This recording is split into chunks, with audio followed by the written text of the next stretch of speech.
رسول اللہ صلی اللہ علیہ وسلم کی سیرت ہمیں سمجھنا بے انتہا ضروری ہے۔ اگر ہم اس کو نہیں سمجھیں گے تو بہت کچھ ہم اپنی اس 50-60 سال کی زندگی میں، اگر ہمیں 50-60 سال ملتے ہیں جس میں سے ہم جاگتے ہوئے مشکل سے 30 سال گزارتے ہیں، اور اس 30 سال میں بھی اگر ہم کھانا پینا، واش روم اور یہ تمام چیزوں کو سائڈ پہ اس وقت کو بھی نکالتے ہیں، تو طریقے سے جو 20 سال ہمیں ملتے ہیں، اس 20 سال کی سوچنے سمجھنے کی زندگی کے اندر ہم بہت کچھ مس کر جاتے ہیں۔ یہ سیرت اندر کی کائنات میں ایسا تریاق ہے،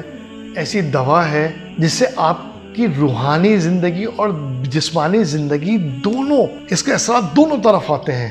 اور رسول اللہ صلی اللہ علیہ وسلم کی اس سیرت کو پیچھے سے اٹھانے کا مقصد ہی یہی ہے کہ ہم ان تمام معاملات کو اسٹیپ بائی اسٹیپ سمجھیں جو ہم نے اپنی زندگی میں مختلف جگہوں سے، مختلف موقع پہ، مختلف کتابوں میں پڑھی ہے، اور وہ ہمارے اندر کی کائنات میں بکھری ہوئی ہے۔ ان سب کو ہم نے جوڑ کر ایک جگہ لانا ہے تاکہ سیرت کا وہ پورا جو خانہ ہے جو اندر کی کائنات کے اندر فٹ ہوگا، وہ پھر فٹ ہو جاتا ہے آپ کی موت تک۔ اور قیامت کی گھڑی میں حوض کوثر پہ تو ملاقات انشاءاللہ رسول اللہ سے ہونی ہی ہے انشاءاللہ۔